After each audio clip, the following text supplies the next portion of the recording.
안녕하세요. 오늘 세미나 발표를 하게 된 석사과정 정용기입니다.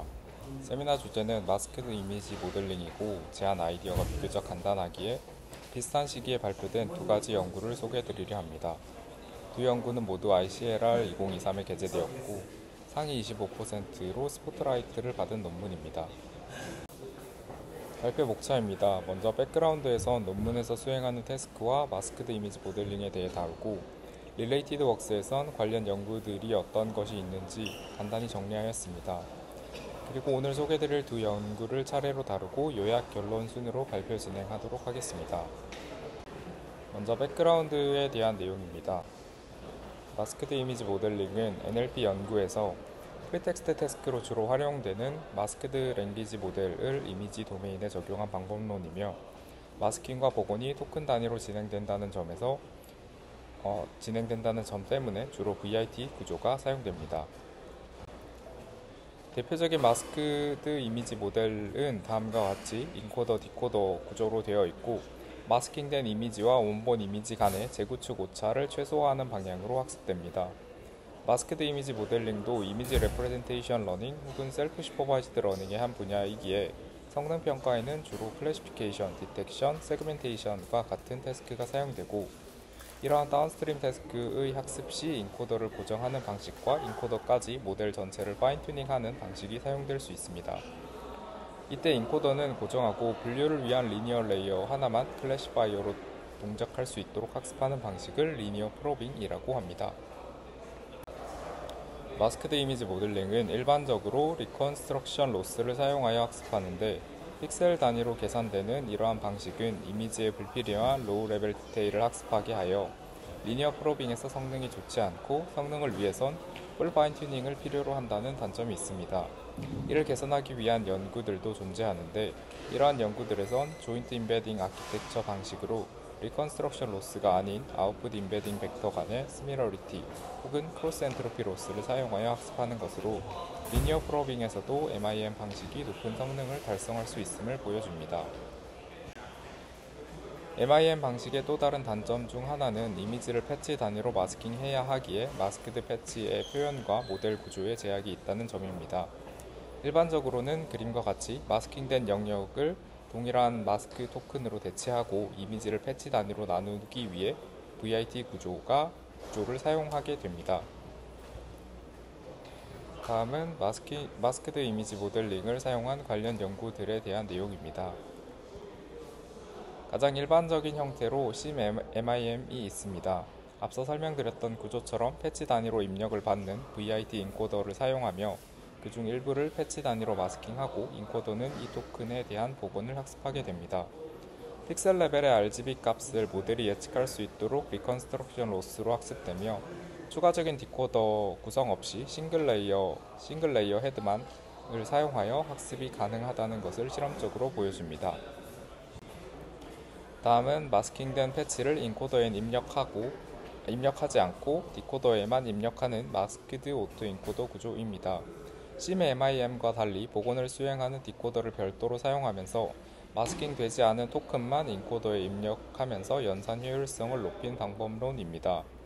MA 논문에선 전체 패치의 75%까지 마스킹하여 리컨스트럭션 태스크를 학습한다는 점이 일반적으로 40% 정도를 마스킹하는 버트나 이후 NLP 도메인의 후속 연구들과는 구분됩니다.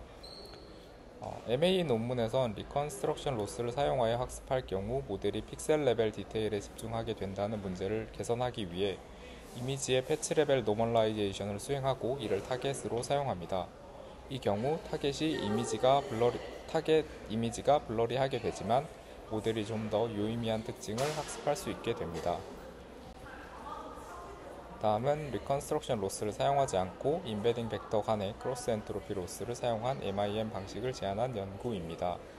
아이봇은 티처 스튜던트 구조의 셀프 디스틸레이션 구조를 사용하고 마스크드 패치를 입력으로 한 스튜던트 아웃풋이 언마스크드 패치의 티처 아웃풋을 타겟으로 학습됩니다. 이러한 구조는 리컨스트럭션을 수행하지 않으면서 이미지 셀프 슈퍼바이즈드 러닝으로 주로 사용되는 셀프 디스틸레이션 구조를 사용하였기에 리니어 프로빙에서도 높은 성능을 보여줍니다. iBook과 유사하게 임베딩 벡터 레벨에서 로스를 계산하고 패치 단위 마스킹, 티처 스튜던트 구조의 셀프 디스틸레이션을 사용한 연구로 데이터 투 100이 있습니다. 이 연구는 같은 방식의 마스크드 모델링 방식이 이미지, NLP, 오디오 등의 여러 도메인 데이터에서 적용 가능함을 실험적으로 증명하였다는 데에 의의가 있습니다. 자세한 내용은 위 링크의 영상을 참고하시기 바랍니다. 이번 영상에서 소개드릴 두 논문은 모두 MIM 방식을 사용하면서 앞서 문제점으로 지적했던 아키텍처에 대한 제약을 완화했다는 데에서 공통점이 있습니다. 다음은 그중 첫 번째 논문인 CIM Corrupted Image Modeling입니다. CIM은 마스크드 패치에 대한 복원을 수행하는 별도의 제너레이터를 사용합니다. 이때 복원된 이미지가 원본 이미지 대비 일그러진 형태이기에 Corrupted Image라고 표현하고 있으며, 이 복원된 이미지가 인핸서의 입력으로 사용되어 제너레이티브 디스크리미네이티브 태스크를 학습하게 됩니다. 다운스트림 태스크에는 이 인핸서만이 피처 익스트랙터로 역할을 하게 됩니다. 그럼 다음 슬라이드부터 제너레이터와 인핸서에 대해 좀 더 알아보도록 하겠습니다. 제너레이터는 마스킹된 이미지를 콜럽티드 이미지로 복원하여 인핸서에 입력될 이미지의 다양성을 높이는 역할을 합니다. 구조로는 인핸서 대비 절반 또는 4분의 1 정도 크기의 스몰 BEIT가 사용되며, 이때 BEIT의 학습 방식을 따르기에 프리트레인드 토크나이저가 사용됩니다. 이미지 토크나이저는 패치를 디스크리트 비주얼 토큰으로 매핑하는 인코더와 토큰으로부터 이미지를 복원하는 디코더로 구성됩니다. 이미지 토크나이저에 대해 좀 더 자세히 보도록 하겠습니다. 이미지 토크나이저는 말 그대로 이미지를 패치 단위로 자르고 스몰 BEIT 학습의 타겟으로 사용될 디스크리트 벡터를 매핑하는 역할을 합니다. 같은 형태가 달리와 BEIT에서 사용되었었는데 CIM에서도 이 비주얼 토크나이저를 그대로 프리즈하여 사용합니다. 토크나이저에는 디스크리트 VA 구조에서 학습되기에 이 구조에 대해서 좀 더 보도록 하겠습니다. 디스크리트 VA는 입력 이미지를 디스크리트 레이턴트 베리어블에 매핑하기 위해 VQVA의 구조를 사용하여 달리에선 이를 학습하기 위해 웹에서 수집된 빌리언 단위의 이미지를 사용했습니다. 사용된 오토 인코더의 구조를 보면 인코더에는 컨브레이어와 레지디얼 블럭, 디코더에는 업샘플링을 위한 트랜스포즈드 컨볼루션을 사용한 일반적인 VA 형태입니다. VA와 구분되는 점은 디스크리트 벡터를 저장하고 있는 별도의 비주얼 코드북을 구성하고 있는 임베딩 벡터로 인코더의 아웃풋을 대체하여 사용한다는 점입니다. 그림을 보면 인코더 아웃풋이 비주얼 코드북 내에 가장 가까운 임베딩 벡터의 인덱스로 대체되고, 해당 임베딩 벡터가 디코더의 입력으로 사용되고 있는 것을 확인하실 수 있습니다. 달리와 BEIT에서 사용했던 디스크리트 VA는 코드북 업데이트 시 그레디언트가 끊어지는 문제를 막기 위해 argmax로 코드북 내의 임베딩 벡터를 선택하는 것이 아닌 건벨 소프트맥스를 사용하여 인코더 아웃풋을 대체합니다. 아래 소식을 보면 학습 시엔 입력 피처에 대한 코드북 벡터의 디스트리뷰션을 웨이트로 임베딩 벡터를 가중합하여 디코더의 입력으로 사용하고, 인퍼런스 시엔 argmax로 코드북 벡터 중 하나를 사용하여 리컨스트럭션을 수행하는 것을 확인할 수 있습니다. BEIT에선 이렇게 학습된 디스크리트 VA는 토크나이저로 사용하여 입력 이미지의 각 패치에 대한 비주얼 토큰을 타겟으로 VIT 구조의 인코더를 학습합니다. 그림을 보면 마스크드 패치에 대한 히든 레프레젠테이션이 추가적인 헤드 레이어를 거쳐 비주얼 토큰을 예측하고 있는 것을 볼 수 있습니다. 디스크리트 VA 학습에 사용되었던 디코더는 BEIT 학습에서는 추가적으로 사용되지 않습니다. 이전 슬라이드까지 BEIT와 비주얼 토크나이저에 대해 설명드렸으니 다시 CIM의 제너레이터로 돌아와서 코럽티드 이미지 생성 과정에 대해 보도록 하겠습니다. 제너레이터의 구성 중 그림의 스몰 BEIT는 마스크드 패치를 입력으로 토크나이저의 비주얼 토큰을 예측하도록 학습됩니다. 그리고 스몰 BEIT의 소프트맥스 아웃풋을 기준으로 코드북의 임베딩을 스토캐스틱 샘플링하고 샘플링된 값은 디코더의 입력으로 사용되어 코럽티드 이미지를 생성하게 됩니다. 여기서 스몰 bit를 제외한 디코더와 토크나이저는 프리즈된 채로 사용되고 스몰 bit만 지속적으로 학습되어 샘플링의 기준이 될 소프트맥스 값을 변화시킵니다. 그림의 주사위가 스토캐스틱 샘플링을 표현하고 있고 코럽티드 된 이미지가 일정하지 않기에 인핸서에 입력되는 이미지가 좀 더 다양해지는 효과가 있다고 합니다. 다음은 코럽티드 이미지의 예시입니다. 1열의 원본 이미지에 대해 2열과 같이 마스킹을 수행하고 2열의 동일한 마스킹임에도 스토캐스틱 샘플링을 수행하기에 3에서 4, 5, 6열처럼 코럽티드 이미지가 일정하지 않게 생성되는 것을 확인하실 수 있습니다. 다음은 인핸서에 대한 내용입니다. 인핸서는 코럽티드 이미지를 입력으로 제너레이티브, 디스크리미네이티브 태스크로 학습되며 각각을 논문에선 픽셀 레지듀얼 러닝 그리고 리플레이스드 비주얼 토큰 디텍션으로 명명합니다. 제너레이티브 태스크는 일반적인 MIM에서 사용한 것처럼 재구축 오차, 리컨스트럭션 로스를 미니마이즈하는 방식으로 학습되고 디스크리미네이티브 태스크는 각 이미지 토큰이 제너레이터를 통해 생성되었는지 여부를 예측하도록 학습됩니다. 여기서 사용된 디스크리미네이티브 방식은 NLP 연구 중 일렉트라에서 제안한 방식을 그대로 따랐다고 합니다. 인핸서의 아키텍처로는 그림에서 드러난 것처럼 VIT 외에도 CNN 구조가 사용될 수 있는데 이는 패치 레벨 마스킹을 수행하는 부분이 제너레이터의 스몰 BIT에서 진행되기에 이후 코럽티드 이미지를 입력으로 받는 인핸서는 아키텍처에 대한 제약이 없어진 것으로 볼 수 있습니다. 제너레이티브 태스크의 학습 시엔 MA에서 사용한 방법처럼 원본 이미지를 노멀라이즈하여 타겟으로 사용하는데 MA에서 사용했던 패치 레벨 노멀라이제이션이 아니라 8x8의 슬라이딩 윈도우 단위로 민과 STD를 구해 노멀라이제이션을 수행했다고 합니다. 그림을 보면 1열의 원본 이미지, 그리고 2열의 패치 레벨 노멀라이제이션, 3열이 CIM에서 사용한 슬라이딩 윈도우 단위의 노멀라이제이션을 수행한 결과입니다. 이렇게 타겟을 변형할 경우 MAE에서 설명한 것처럼 모델이 이미지의 픽셀 단위 디테일에 집중하는 것을 완화할 수 있고 슬라이딩 윈도우 방식이 2열의 패치 레벨 노멀라이제이션보다 좀 더 블러리하지만 이미지의 시멘틱 피처는 잘 유지하고 있는 것을 확인할 수 있습니다. 디스크리미네이티브 태스크는 입력 이미지의 비주얼 토큰이 제너레이티드 비주얼 토큰인지를 구분할 수 있도록 학습합니다. 이미지의 토크나이즈는 패치 단위로 디스크리트하게 수행되기에 마스크드 이미지도 디스크리트하게 마스킹된 영역이 구분되지만 디코더를 통과하면서 생성된 코럽티드 이미지는 이에 대한 구분이 어려워지기에 모델이 트리비얼 솔루션을 학습하지 않으면서도 이미지의 레프레젠테이션을 잘 학습할 수 있다고 합니다. 다음은 CIM의 결과입니다. 표는 이미지넷 1K 데이터에 대해 파인튜닝한 성능이며 앞서 백그라운드에서 설명한 것처럼 CIM도 제너레이티브 태스크를 학습하고 있기에 리니어 프로빙이 아닌 풀 파인튜닝을 통해 이전 연구들과의 성능을 비교하고 있습니다. 컨트래스티브 러닝을 사용한 찜클리어나 모코, 그리고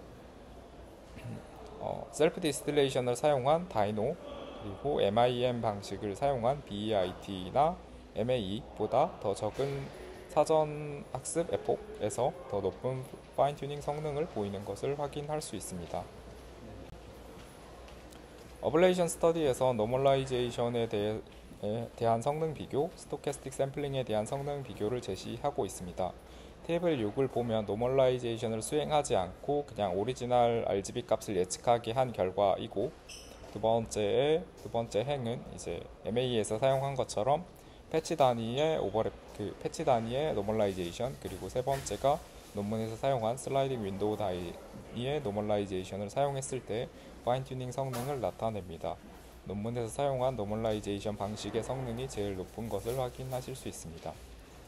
그리고 테이블 7에서는 생성을 위한 비주얼 토큰을 샘플링할 때 샘플링 방식에 대한 비교를 하고 있는데 첫 번째 유니폼 샘플링 방식은 그냥 랜덤하게 같은 확률로 샘플링을 했을 때의 성능이며 두 번째 알규맥스 방식, 그리고 소프트맥스 방식인데 소프트맥스 방식으로 매 샘플링마다 이미지도 달라지는 것이 이제 인핸서 학습 후 볼 파인튜닝 성능도 가장 높은 것을 확인할 수 있습니다. 다음은 두 번째 논문인 스파크에 대한 내용입니다. 스파크에선 MIM을 CNN에 적용하기 어려운 이유에 대해 다음과 같이 두 가지로 설명하고 있습니다. 첫 번째는 컨볼루션의 연산 자체가 마스크드 인풋 이미지를 처리하기에 적절하지 않다는 것이고, 두 번째는 싱글 스케일 피처를 사용하는 버트 및 트랜스포머 구조가 레이어가 깊어질수록 스파셜 인포메이션은 적어지면서 피처 수는 늘어나는 CNN의 하이라키컬 구조와 맞지 않다는 점입니다. 이에 대해 스파크 논문은 버트 스타일 프리트레이닝, 즉 마스크드 이미지 모델링을 컨브넷의 백본 변경 없이 적용한 첫 번째 연구라는 점에서 의의가 있습니다.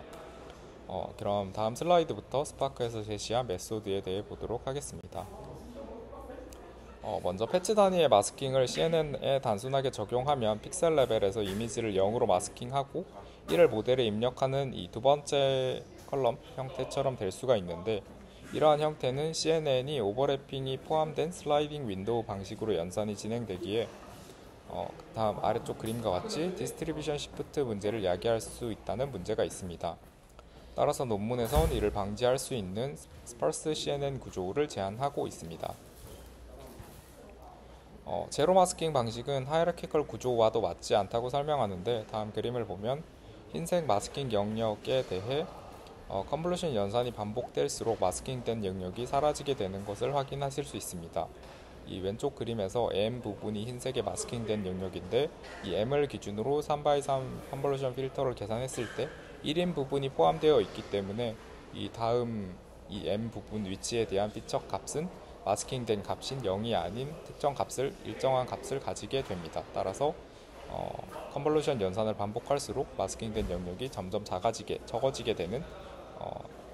됩니다. 반면 이러한 문제 역시 스파스 컨볼루션을 사용하여 해결될 수 있는데, 이 오른쪽 그림의 예시와 같이 마스킹된 영역이 센터로 왔을 때는 컨볼루션 연산 자체를 아예 수행하지 않게 되는데, 스파스 컨볼루션 같은 경우에는 이제 컨볼루션 연산이 반복되어도 마스킹된 영역이 그림과 같이 유지될 수 있음을 보여주고 있습니다. 논문에선 스파스 컨볼루션의 아이디어를 3D 컨볼루션에서 얻었다고 합니다. 3D 컨볼루션 연산 시엔 입력 데이터의 특성상 0인 값이 많게 되는데, 이 값을 그대로 다 계산하게 되면 연산이 비효율적이게 됩니다. 따라서 픽셀 값을 가지고 있는 부분에 대해서만 1로, 그리고 그렇지 않은 경우에 대해서는 0으로 하여 연산을 하지 않는 그런 스파스 컨볼루션 방식을 사용하게 되는데, 이렇게 해서 계산 효율성을 높이는 방식을 논문에선 2D 이미지의 마스크드 입력에 대해 적용하게 됩니다. 스파크에서 사용한 프리텍스트 태스크도 제너레이티브 태스크이며, 제너레이션을 위해 유넷 구조의 디코더를 사용하게 됩니다.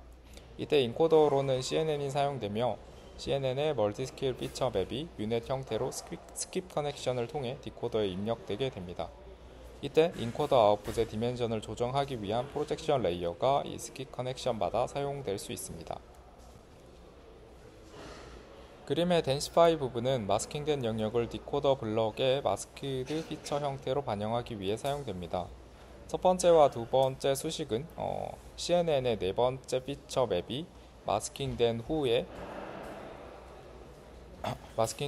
마스크드 임베딩에 프로젝션 되는 것을 나타냅니다. 이때 노테이션에 명시된 것처럼 마스크드 임베딩은 레이어별로 구분되게 되고, 변환된 마스크드 임베딩은 디코더 레이어의 이 세 번째 수식처럼 디코더 레이어의 입력으로 사용되게 됩니다. 추가로 더해진 이 프로젝션은 스킵 커넥션을 통해 연결된 피처 맵을 의미합니다. 다음은 스파크의 실험 결과입니다. 스파크에선 스파스 컨볼루션을 통해 CNN에 적용 가능한 MIM 방식을 제안하고 있습니다. 따라서 컨브넥스트를 사용하여 이전 연구들과 성능을 비교하고 있으며, 다음 표는 VIT 스몰과 스윙 트랜스포머에 비해서도 제한하는 방식의 파인튜닝 성능이 높은 것을 보여줍니다. 어블레이션 스터디에선 제로 마스킹 방식과 인코더, 디코더의 하이라키 구조, 그리고 앱솔루트 포지션 임베딩, 로스, 에폭에 따른 성능을 비교하고 있습니다. 제로 마스킹을 사용하거나 전체의 영역에 대한 로스를 사용할 경우 성능이 하락하는 것을 보여주고 있고, 그리고 포지션 임베딩 역시 성능을 하락시키는 것을 확인할 수 있습니다. 마지막으로 시각화 결과입니다. 일행의 마스킹된 입력에 대해 이행은 생성된 결과를 보여주고 이는 원본 이미지인 3행과 거의 유사하게 복원될 수 있음을 보입니다. 그리고 마지막 4행은 마스킹된 영역에 대해서만 모델이 생성한 결과입니다. 다음으로 이번 영상에서 다룬 두 논문에 대한 요약입니다. 먼저 이번 영상에서는 마스크 이미지 모델링을 주제로 두 연구에 대해 소개해 드렸습니다. 첫 번째 CIM에선 마스킹된 영역을 제너레이터로 복원한 후 이 복원된 코럽티드 이미지를 인핸서의 입력으로 사용하는 방식을 제안하고 있고, 제너레이터로 사용된 스몰 BIT 구조는 디스크리트 VA의 비주얼 토큰을 타겟으로 학습됩니다. 여기서 인핸서가 리컨스트럭션 로스와 제너레이터에서 생성된 토큰을 구분하는 디스크리미네이티브 로스 두 가지 로스를 통해 학습되게 되고, 프리텍스트 학습 후에는 이제 다운스트림 태스크에 사용되는 인코더가 됩니다. 그리고 두 번째 논문인 스파크는 스파스 컨볼루션을 사용하여 백번 수정 없이 CNN에 적용 가능한 마스크드 이미지 모델링 방법을 제안하고 있습니다.